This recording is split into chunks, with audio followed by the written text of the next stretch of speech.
Assalamualaikum warahmatullahi wabarakatuh.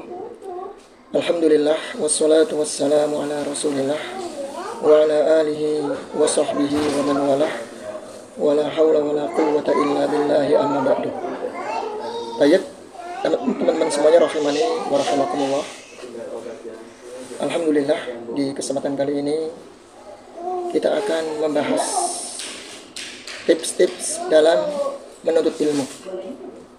Mungkin sebagian kita, para santri, para pelajar, memiliki tips khusus ya dalam belajar.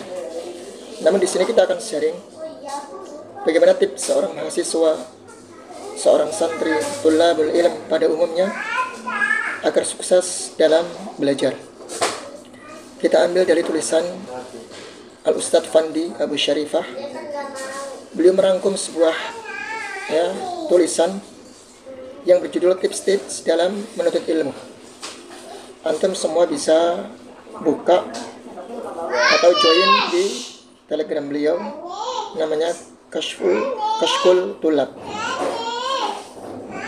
Baik, kita langsung saja teman-teman ya. Beliau penulis ya, sebelum memasuki pembahasan, memberikan sebuah syiar, sebuah pegangan, wasiat yang harus diingat dan harus senantiasa diingat-ingat oleh seorang talibul ilmi.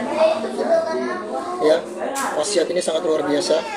Beliau nukil dari ucapan Imam Nawawi rahimahullahu taala. Perhatikan. Wa yanbaghi ay yakuna harisan 'ala ta'allum. Maka seorang talibul ilmi hendaknya semangat dalam belajar. Muwadhiban 'alaihi fi jami'i awqatihi. Dia harus tekun, rajin memanfaatkan seluruh waktunya. Lailan wa naharan, hadaran wa safaran. Malam maupun siang, dalam keadaan mukim maupun safar. Wala yudhi'u min awqatihi syai'an fi ghairil ilmi. Jangan sampai sedikit pun waktu terbuang tanpa ilmu. Illa biqadari dzarurati li'aqlin wa naumin. Kecuali hanya sebatas yang darurat, seperti makan, minum. Ya, mungkin contohnya lagi apa? BAB, mandi. Yang memang kita tidak bisa terlepas dari itu. Buang hajat. La qadrun la budda minhu. Ya, batasan yang memang dia tidak bisa lepas darinya. Atau kadar yang memang dia tidak bisa lepas darinya. Wa nihwihima, dan yang sejenisnya selain daripada makan dan minum. Kastirahatin yasiratin, seperti istirahat yang sedikit. Ya, kita bukan robot ya, kita butuh istirahat. Maka silakan istirahat, tapi jangan berlebihan. Li'izalatil malali, untuk menghilangkan rasa bosan. Wa shibhi dzalika minadh dzaruriyati, dan yang sejenisnya, yang seperti itu dari perkara-perkara yang darurat yang tidak bisa kita lepas. Wa laisa bi'akilin, perhatikan di sini. Man amkanahu darajatu warasatil anbiya'i thumma fawwataha. Maka tidak masuk akal orang yang memungkinkan ingin mencapai derajat pewaris para nabi, kemudian dia meluputkan itu semuanya. Ya, ini luar biasa teman-teman ya. Jadi perhatikan, seorang talib waktunya harus dicurahkan untuk ilmu. Jangan sampai waktu kita berlalu tanpa ilmu. Ya, usahakan dalam setiap hari kita dapat faedah, entah dari kajian, entah kita dari membaca. Dan kita boleh kita istirahat, ya, makan, minum yang perkara memang dibutuhkan dalam tubuh kita. Ya, itu silahkan, tapi ingat jangan berlebihan. Tujuan kita ilmu. Sama sekali teman-teman ya. Ini perlu dicamkan baik-baik. Perhatikan wahai tulabul ilm. Sekarang kita masuk pembahasan yang selanjutnya. Seperti apa prestasi dalam ilmu? Ingat, prestasi dalam ilmu itu apa sih? Apakah sekedar ijazah atau nilai yang mumtaz, nilai 100? Ya, kita harus tahu hakikat prestasi dalam ilmu itu apa. An-nasu la yarawna minkal imtiyaz walakin wala man kasurahu syahadatu tamtaz. Perhatikan sini. Manusia tidak melihatmu kamu itu mumtaz. Ingat, masyarakat itu tidak memandang kita itu pintar atau mumtaz, nilainya 100, tidak. Dan mereka juga tidak melihat banyaknya syahadah, ijazah yang kita miliki.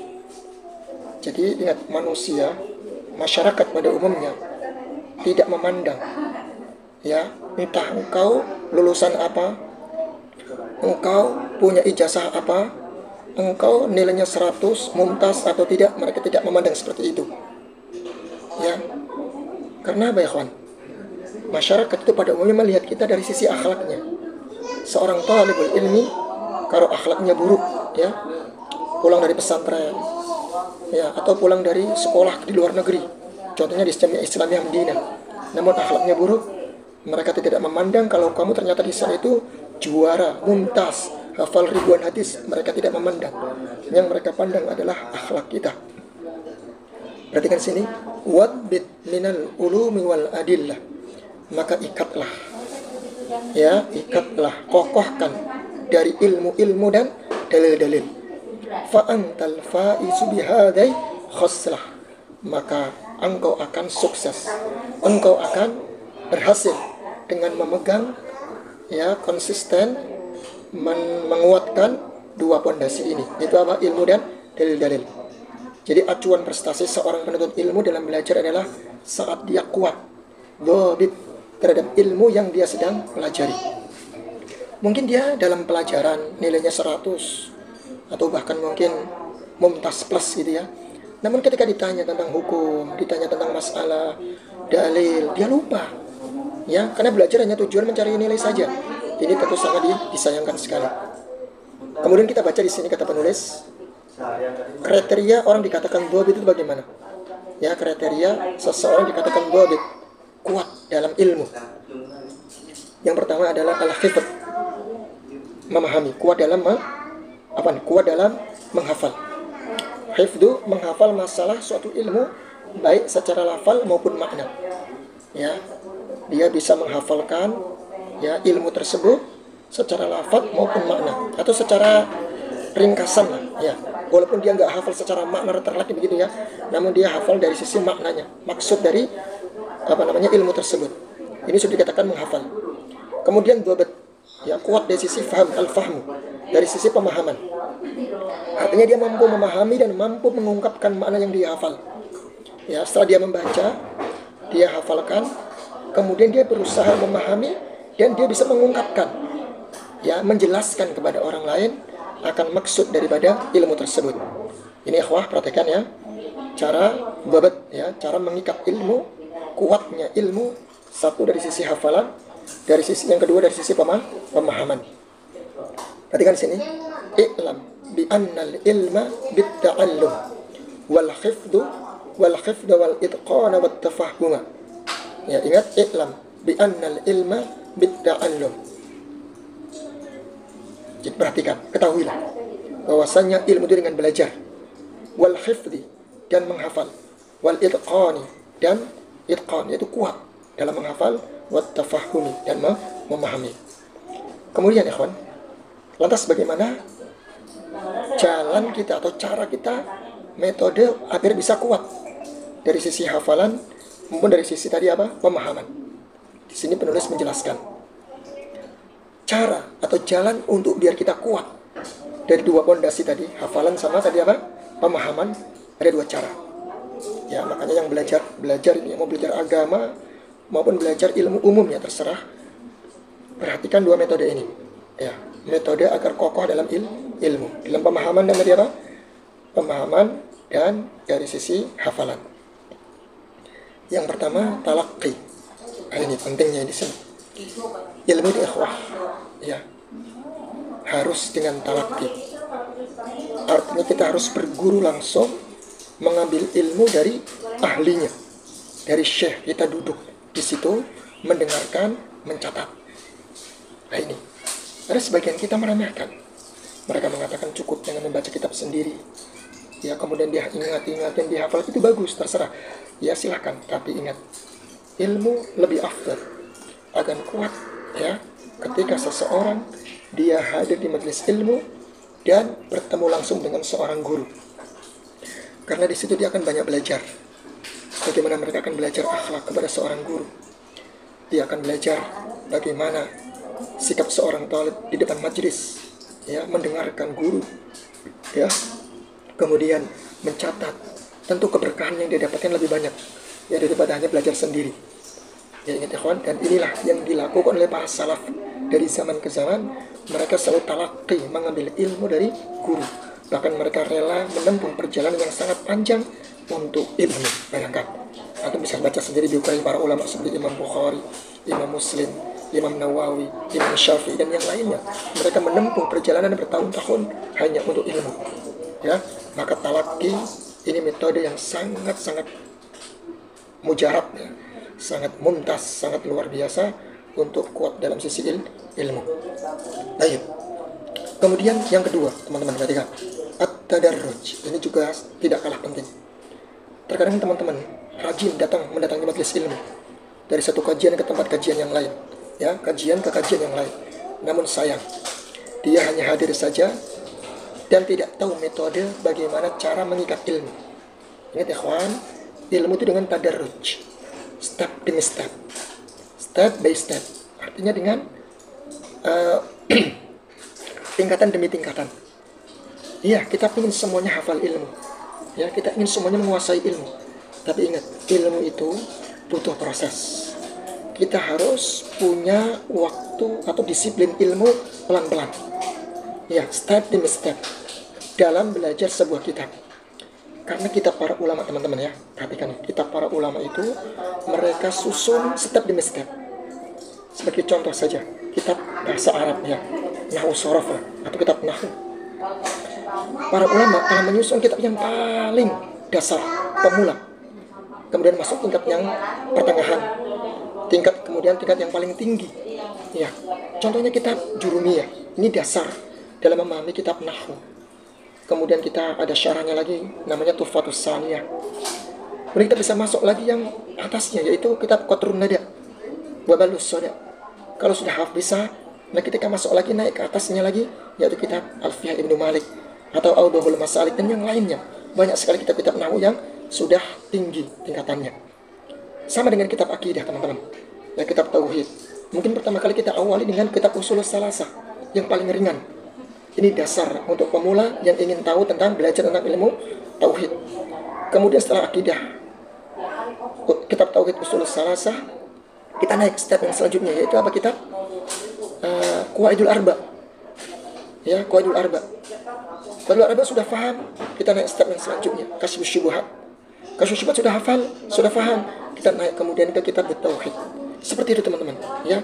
Bahkan ya, Al-Imam Ibnu Qudamah rahimahullahu taala mengarang sebuah kitab. Ya, dalam fikihnya itu luar biasa. Yang pertama beliau karang Umdatul Fiqh. Kitab Umdatul Fiqh ini beliau peruntukkan, beliau khususkan untuk pemula. Kalau bisa kita katakan adalah untuk tingkatan ibtidai, tingkatan anak-anak SD dalam mempelajari kitab fikih. Bahkan beliau hanya fokus di madhab Hanbali. Ya, tidak ada dalil di situ sama sekali. Ya, tata cara sholat begini, tata cara wudhu begini. Cuma begitu saja tanpa dalil. Kemudian beliau naik lagi setelah Umdatul Fiqh. Ya, beliau naik ke kitab Al-Kafi. Ya, Al-Kafi. Al-Kafi ini sudah masuk tingkatan SMP. Ya, tingkatan SMP. Kemudian kita masuk di kitab yang selanjutnya, yaitu kitab kitab apa? Anak lupa ya, sedikit lupa. Cuman ada yang tingkatan SMP ini. Kemudian tingkatan yang SMA beliau mengarang kitab Al-Mughni. Teman-teman sudah tahu yang Mughni ya. Ada berjilid, ada 20 jilid. Ini membahas tentang fikih muqaranah, perbandingan antara madhab dari suatu pendapat ke pendapat yang lainnya. Baik, ya, sekarang kita lihat. Jadi perhatikan di situ teman-teman, jangan asal belajar saja, tapi perhatikan step demi step, langkah-langkah dalam belajar. Kalau kita ingin mutafannin di bidang fikih, maka pelajari dari yang dasar. naik tingkat selanjutnya, dan selanjutnya, seperti itu terus. Kita ingin fokus di bidang akidah, maka ambil kitab akidah yang paling dasar dulu, kemudian masuk ke tingkatan selanjutnya. Kita ingin ambil di bidang ilmu usul fiqh, ya, dari yang dasar, kitab Syekh Utsaimin, usul min ilmu usul, kemudian naik kitab yang selanjutnya dan selanjutnya. Begitu teman-teman ya. Makanya ini perhatikan, ini penting ya, karena sebagian thalibul ilmi hanya sekedar belajar saja, tapi tidak tahu bagaimana metode belajar yang benar dari kalangan para ulama. Baik, di sini kata beliau, fama hawal ghayatu fi alfi sanatin syakhsun fakhud min kulli fannin ahsanahu. Maka seseorang tidak akan bisa menguasai seluruh ilmu sekalipun dia punya umur 1000 tahun ya. Sekalipun antum punya umur 1000 tahun, tidak bakal menguasai seluruh bidang ilmu. Maka apa nasihatnya? Fakhud min kulli fannin ahsanahu. Maka ambillah di masing-masing setiap bidang ilmu yang paling baik. Belajar ilmu yang memang dibutuhkan di dunia maupun di akhirat. Di dunia kita selamat, di akhirat juga kita selamat. Ya kawan, fokuskan kita ilmu yang paling terbaik, yang bisa menyelamatkan kita di dunia dan di akhirat, yaitu ilmu agama tentunya. Ya, kalau ilmu dunia sebatas apa yang kita ingin gunakan atau manfaatkan di dunia, ya, maka seseorang harus cerdas di sini.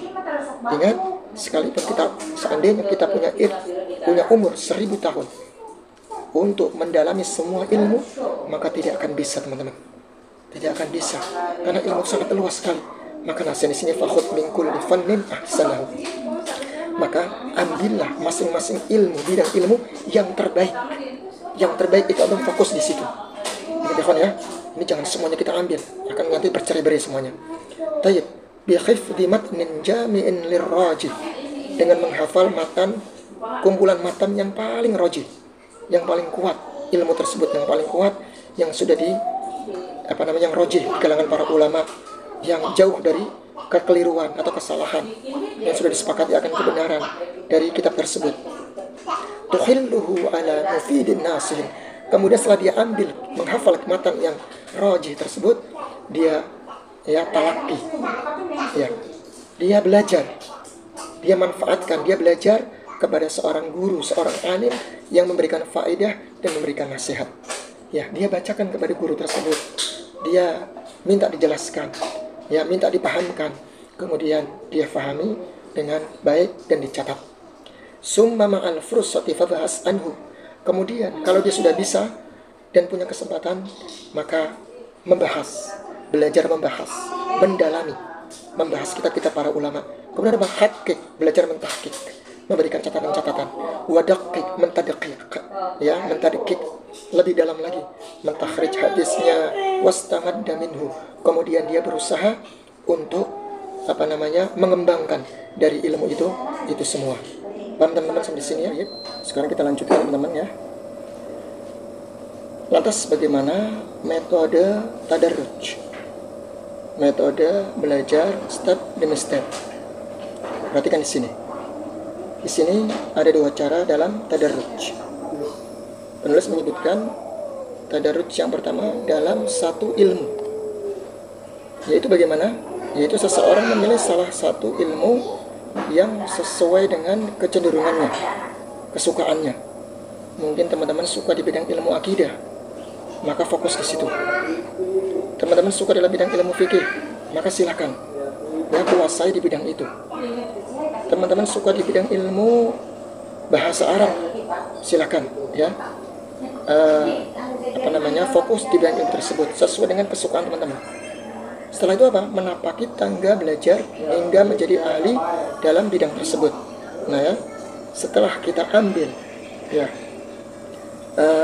bidang ilmu yang sudah kita kuasai, yang sudah kita sukai, yang kita cenderung di situ, maka jangan lupa belajar tapaki step demi step ilmu dasar dari bidang tersebut. Yang fikih ambil yang paling dasar, kemudian berlanjut ke bidang ilmu-ilmu yang tingkatan yang selanjutnya. Bahasa Arab juga demikian, ambil yang paling dasar atau pemula, kemudian baru naik ke tingkatan berikutnya, dan seterusnya. Ini disebut dengan takhassus, takhassus di bidang ilmu. Makanya kita sering dengar para ulama-ulama yang mutakhasis di bidang ilmu hadis seperti Al-Hafidz Ibnu Hajar.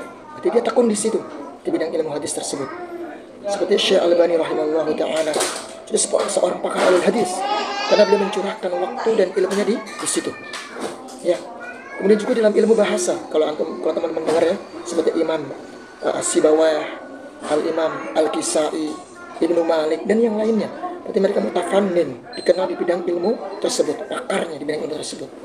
Silahkan pilih salah satu ilmu yang teman-teman suka di situ, kemudian kuasai, ya, dalami dari dasar sampai tingkat atas.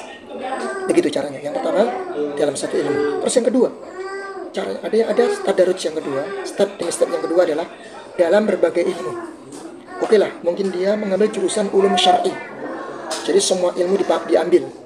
Ada fikih, ada hadis, ada juga ilmu mustalah hadis, ada juga ilmu bahasa Arab dan yang lainnya.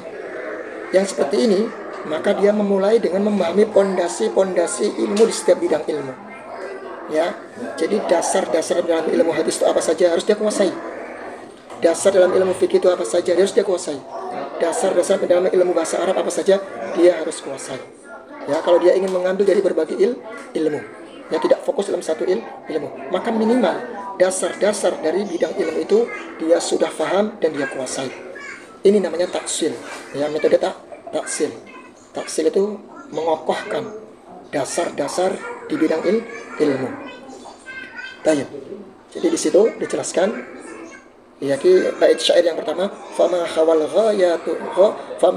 ghayata fi alfi sanatin syakhsun fakhud min kulli fannin ahsanahu. Ini taksil. Artinya bahwa seseorang tidak bakal menguasai seluruh bidang ilmu sekalipun dia punya umur 1000 tahun. Maka ambillah masing-masing di bidang ilmu itu yang paling terbaik. Minimal dasarnya dia kuasai. Ya, ingat minimal dasarnya dia kuasai. Adapun summal fursati fa ba'asanhu haqqat wa daqqat wastamad minhu. Kemudian setelah itu dia ada kesempatan dia untuk bahas ilmi. Ya, mencari istinbat dari beberapa perkataan para ulama. Ya, membahas di kitab-kitab yang lain. Ya, dia bandingkan dengan kitab-kitab yang lain. Dia tulis, dia catat. Kemudian dia tahqiq dan tadqiq dan dikembangkan di bidang ilmu tersebut. Ini namanya takhasus. Jadi teman-teman ya, baik. Kemudian di kalimat summa ma'al fursati fab'as anhu wa haqqiq wa daqqiq wastamadda minhu. Kemudian di kesempatan yang lain dia berusaha, ya, ma'al fursah artinya dia punya kesempatan. Kalau ada kesempatan, dia fab'as, dia berusaha membahas kitab-kitab para ulama. Ya, membaca, kemudian membandingkan, haqqiq, kemudian mentahqiq, yaitu mencatat, ya, memberikan catatan-catatan di kitab tersebut, wadaqiq, mentadqiq, wastamadda minhu, kemudian dia kembangkan darinya. Tayyib. Di sini kemudian penulis menjelaskan di antara bentuk kitab-kitab taksil, kitab-kitab dasar, ya, dasar dalam ilmu. Jadi kitab-kitab dasar dalam pengokohan ilmu. Di antaranya di kitab hadis contohnya Arba'in Nawawi, matan Arba'in Nawawi. Kemudian di ilmu sharaf contohnya matan Al-Bina, ya, Tasrif Al-Izzi. Di mustalahul hadis contohnya dasarnya di kitab Mandumah Baikuniyah. Ya, kitab akidah contohnya matan Akidah Wasitiyah. Dalam ilmu nahwu bahasa Arab contohnya kitab Jurumiyah. Kemudian di kitab usul fiqh, ya, Al-Waraqat. Kemudian dalam bab adab dalam mencari ilmu, atau ini dalam kitab fikih, ya, matan Abi Syuja, kitab fikih matan Abi Syuja. Baik.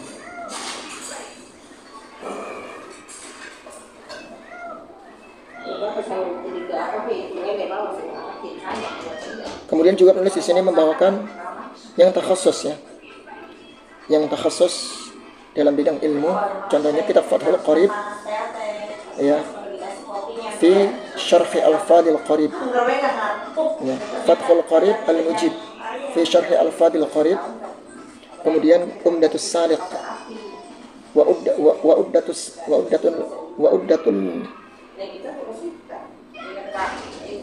uddatun nasiq, ya, wa uddatun nasiq Kemudian Minhajut Talibin wa Umdatul Muftin.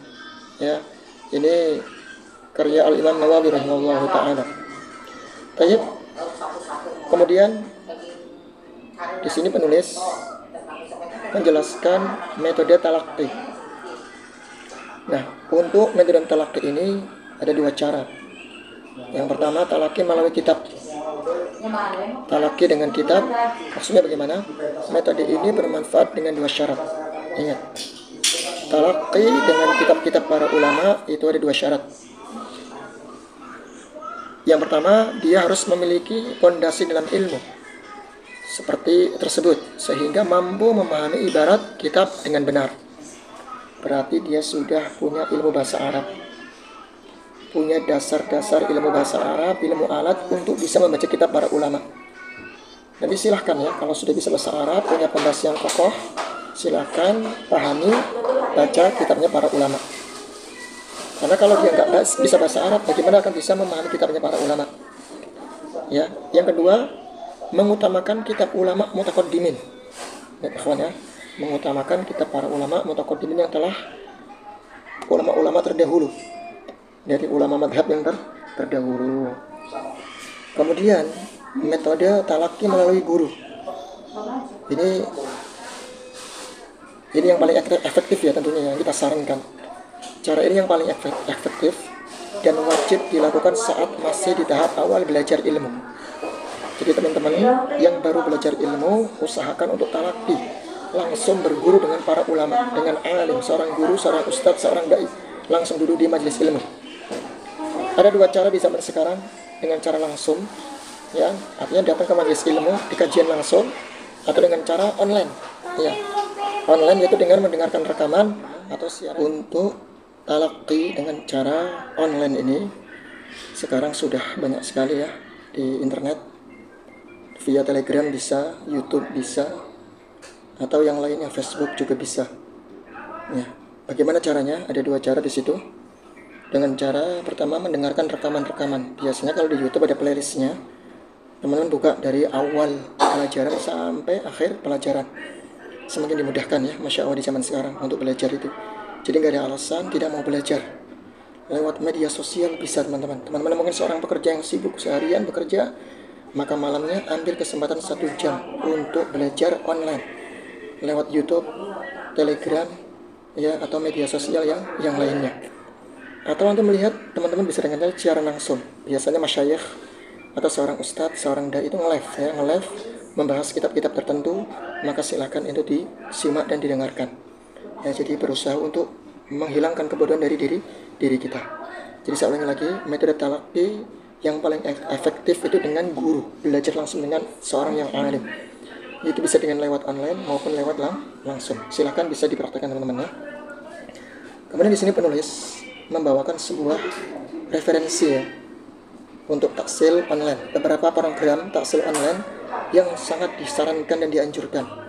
Ini semuanya lewat via Telegram. Teman-teman bisa buka ya Telegram, kemudian join di channel ini nih, Ma'had Al-Imam Nawawi. Di situ ada beberapa ustadz ya, masyayikh yang mengisi di kajian tersebut. Silakan dipelajari, diambil ilmunya.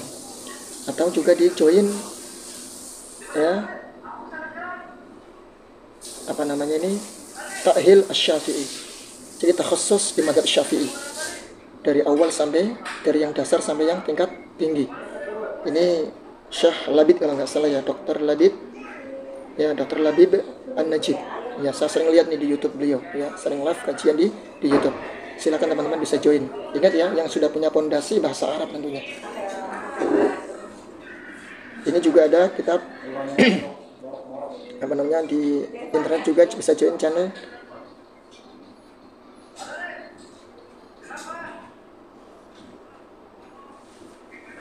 Ta'hil Al-Fiqih ya, Ta'hil Al-Fiqih, mutakhasis bidang fikih. Kemudian teman-teman di sini beliau juga menyarankan beberapa program taksil online.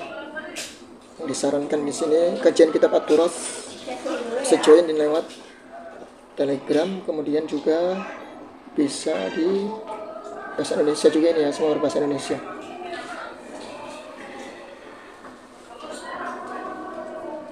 Kemudian setelah beliau menjelaskan atau membawakan referensi terkait kitab-kitab online atau kajian-kajian online yang ada di internet, terutama di via Telegram, maka beliau di sini menjelaskan cara menggabungkan antara kuliah dengan taksil. Jadi teman-teman yang mungkin masih kuliah dan ingin bisa mendapatkan pondasi dasar ilmu dengan kokoh, dengan kuat, menggabungkan antara kuliah dengan taksil, maka ada 2 cara di sini. Silakan diatur ya. Pertama, mengikuti program-program online yang telah disebutkan di atas. Jadi dia cukup mengikuti jadwal yang telah diatur dalam program tersebut. Jadi ikuti ya program-program online tersebut sesuai jadwal yang telah ditetapkan. Kemudian yang kedua, mengatur waktu dan playlist untuk menyimak secara mandiri. Jadi kalau ini bisa kita atur teman-teman ya. Kalau ikuti program kan harus mengikuti jadwal yang telah diatur dalam program tersebut. Tapi kalau yang kedua ini lebih fleksibel. Artinya teman-teman bisa meluangkan waktu kapanpun, mau sore, mau malam, mau pagi. Ya, kemudian playlist yang telah untuk menyimak setiap ya secara mandiri. Jadi bisa dilakukan setiap hari. Ambil waktu 1 jam setiap hari, mau sore, mau pagi, mau malam, silahkan 1 jam dengarkan kajian tersebut. Kemudian atau di akhir pekan, mungkin di hari Sabtu atau Ahad ya, luangkan 3 jam untuk menyimak kajian para ulama tersebut. Ya, ini bisa kita praktekkan ya teman-teman. Kemudian untuk tips yang selanjutnya yaitu menguasai setiap pelajaran. Nah ini bagaimana cara menguasai pelajaran yang telah disampaikan di kuliah. Yang pertama 10% proses belajar ya, 10% sebelum kita belajar. Artinya sebelum kita belajar, kita sudah membaca terlebih dahulu apa materi yang akan disampaikan oleh seorang guru atau seorang ustadz yang sebelum masuk perkuliahan. Namanya tahdir. Ya, sebelum kuliah dimulai, kita sudah siapkan ya membaca 10% materi yang akan diujikan nanti. Terus yang kedua 30% saat proses belajar. Ya, proses saat belajar. Nah, kita fokuskan ketika guru itu menyampaikan ilmu, maka 30% kita maksimalkan untuk mendengarkan dan menyimak. Kemudian 60% proses setelah belajar, yaitu mengulang pelajaran at-takrar. Namanya at-takrir atau tikror. Ya, ini sangat penting sekali karena belajar itu kan hanya mungkin 1 jam saja di sekolah ataupun di setiap pelajaran itu. Maka yang terpenting di sini teman-teman perhatikan, ini murojaahnya. Bahkan setelah selesai belajar itu yang penting. Jadi yang sangat sering harus kita perhatikan. Kita di sekolah sebelum belajar hanya 10% kita persiapan, 30% kita ketika belajar, dan yang paling penting adalah 60% waktu yang harus kita curahkan untuk banyak ilmu adalah justru setelah belajar. Artinya kita harus memperbanyak mengulang materi yang telah disampaikan di kelas. Jadi kita lihat bagaimana presentasinya di sini. 10% tahdir, maksudnya bagaimana? Hafalkan materi yang akan dipelajari sebelum pelajaran dimulai dalam materi berbentuk matan ringkas. Jadi teman-teman sudah siapkan kitabnya, bukunya, dan dibaca sebelum guru datang. Ya, ini diusahakan seperti ini. Kemudian yang kedua, berusaha memahami kandungan matan kitab tanpa melihat syarah. Jadi secara umum, secara dasar, pahami saja dulu kitab matan yang akan diujikan nanti atau akan disampaikan seorang guru tersebut. Yang ketiga, bacalah syarah ringkas tentang materi untuk menguji pemahaman kita. Setelah matan kita baca, maka kita berusaha mencari syarah ringkas dari materi tersebut, ya, dan pahami sesuai dengan apa yang kita mampu. Kemudian yang keempat, beri tanda pada kalimat atau masalah yang masih membutuhkan pembahasan lebih. Jadi ada kalimat-kalimat mungkin di syarah tersebut yang teman-teman belum paham, maka silakan digarisbawahi, diberikan coretan di situ, ya. Nanti ketika masuk guru kita akan tanyakan. Ya, beri tanda kalimat atau masalah yang masih membutuhkan pembahasan atau yang belum bisa dipahami. Itu maksudnya 10% sebelum kehadiran. Kemudian 30% setelah dalam pelajaran. Jadi ini sudah masuk pelajaran ya. Jadi guru datang menyampaikan materi kuliah, materi pelajaran, maka 30% waktu yang kita harus fokuskan di sini. Apa saja kita harus lakukan? Fokus pada penjelasan guru atau syekh, jangan sampai menyibukkan dengan syarah atau kitab lain. Jadi ingat teman-teman, ketika guru menyampaikan materi, kita fokus cuma mendengarkan saja. Dengarkan dan pahaminya, jangan buka-buka kitab yang lain atau syarah-syarah yang lain. Ketika guru menjelaskan, di jam pelajaran cuma 1 jam. maka fokus dengan pelajaran, dengan penyampaian yang disampaikan oleh guru, materi yang disampaikan oleh guru. Kemudian yang kedua adalah fokus mencatat penjelasan yang memang tidak terdapat di kitab syarah. Ya, berusaha menambahkan catatan yang disampaikan oleh guru tersebut. Jika ada faedah-faedah yang disampaikan oleh sang guru, maka silakan dicatat. Itu contohnya di situ, membuat hasyiah, ya, catatan ringan di sini. Kemudian di sini juga penulis membawakan catatan khusus, ya, terkait permasalahan. Ini ya, ini bisa dipraktekkan nanti ketika di waktu kuliah. Kemudian yang selanjutnya, yang 60%, ini waktu yang paling banyak ya, yang harus kita curahkan di sini adalah at-takrir. Ya, at-takrir itu mengulang-ulang pelajaran. Kalau bahasa kita namanya murojaah. Ini yang terpenting, murojaah. Ya, itu bagaimana caranya? Kita lihat. Satu, baca kembali materi yang dipelajari. Ya, baca kembali materi yang dipelajari beserta ta'liq dan syarah dari syarah. Jadi ketika di jam pelajaran tadi kita mencatat, ya, mentaklik, mensyarah penjelasan dari sang guru, kita baca ulang di rumah. Setelah itu apa? Rangkum materi yang sudah dipelajari dengan metode yang akan disebutkan setelahnya. Jadi rangkum materi yang sudah dipelajari. Materi yang sudah disampaikan, teman-teman usahakan sudah dirangkum. Ya, sudah dirangkum semuanya. Ya, dengan metode apa? Dengan metode yang akan disebutkan setelahnya. Ya. Kemudian yang ketiga, bila memungkinkan, gitu, buatlah majelis mudzakarah bersama yang lain untuk menguatkan pemahaman. Jadi teman-teman diskusi sama beberapa santri atau siswa yang lain terkait materi yang sudah disampaikan. Ya, sharing ilmu, saling bertanya tentang pelajaran yang telah disampaikan oleh sang guru. Nah, ini bagus sekali ya untuk mengokohkan pemahaman. Tapi ingat ya teman-teman, bukan untuk berdebat. Hanya untuk ingin murojaah, mudzakarah, saling bertanya, saling diskusi tentang pelajaran. Yang keempat, kemudian bila ada masalah yang perlu diperdalam, maka carilah referensi khusus yang untuk kemudian kita membacanya. Lihat, jika ada masalah yang perlu diperdalam, jika teman-teman ingin memperdalam tentang masalah ini, maka silakan cari referensi khusus. Kalau pembahasan fikih, akidah, untuk kemudian kita membacanya.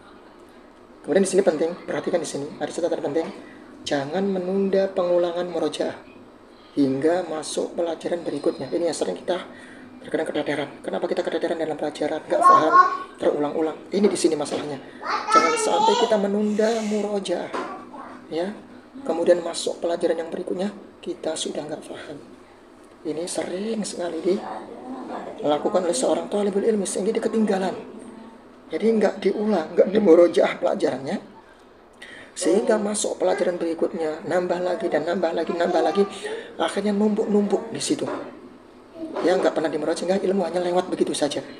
Usahakan pelajaran yang sudah dipelajari itu sudah dimurojaah dan dibuat sebuah rangkuman. Ya, ingat ya, dibuat sebuah rangkuman sebelum masuk pelajaran berikutnya.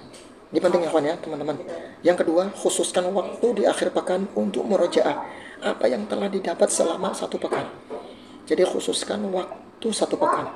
Ya, antum harus punya waktu khusus untuk belajar, untuk murojaah dari apa yang didapat selama satu pekan. 1 pekan pelajaran, maka dalam 1 pekan, mungkin dari Ahad atau dari Sabtu, hari Jumat mungkin ya, itu harus kita luangkan murojaah full satu minggu, teman-teman ya, biar kita bisa menguasai dalam bidang ilmu. Ya, kemudian beliau di sini juga sangat bagus sekali memberikan metode merangkum sebuah kitab. Ya, itu lihat ada namanya tansik. Tansik itu semacam memberikan sebuah catatan per alinea. Ya, per alinea, lihat ini tansik seperti ini. Ya, alinea 1 kalimat kemudian dijelaskan. Ya, per kata. Sini ya, per kata. Kemudian ada namanya tasjir. Tasjir ini kayak bagan, kalau bahasa kita bagan. Dia menggunakan bagan. Ya, contohnya pembahasan tentang hal yajuzu ihdasu qaulin sabit. Apakah boleh mendatangkan ucapan yang telah sabit? Kemudian dia mendatangkan itu apa? 3 pendapat para ulama. Ya, 3 pendapat para ulama. Kemudian masing-masing pendapat itu ada dalilnya, ada argumennya. Ya, ada argumen masing-masing. Kemudian ditarjih dari 3 pendapat tersebut. Ini model bagan ya, tasjir itu bagan. Kemudian yang ketiga yaitu model jadwal. Ya, jadwal. Bisa lihat ya. Ya, jadwal contohnya yang pertama tentang apa ini di sini dicontohkan penulis hikayah perbuatan dari sahabat. Apakah mengandung keumuman? Nah ini, kemudian dibawakan pendapat ulama.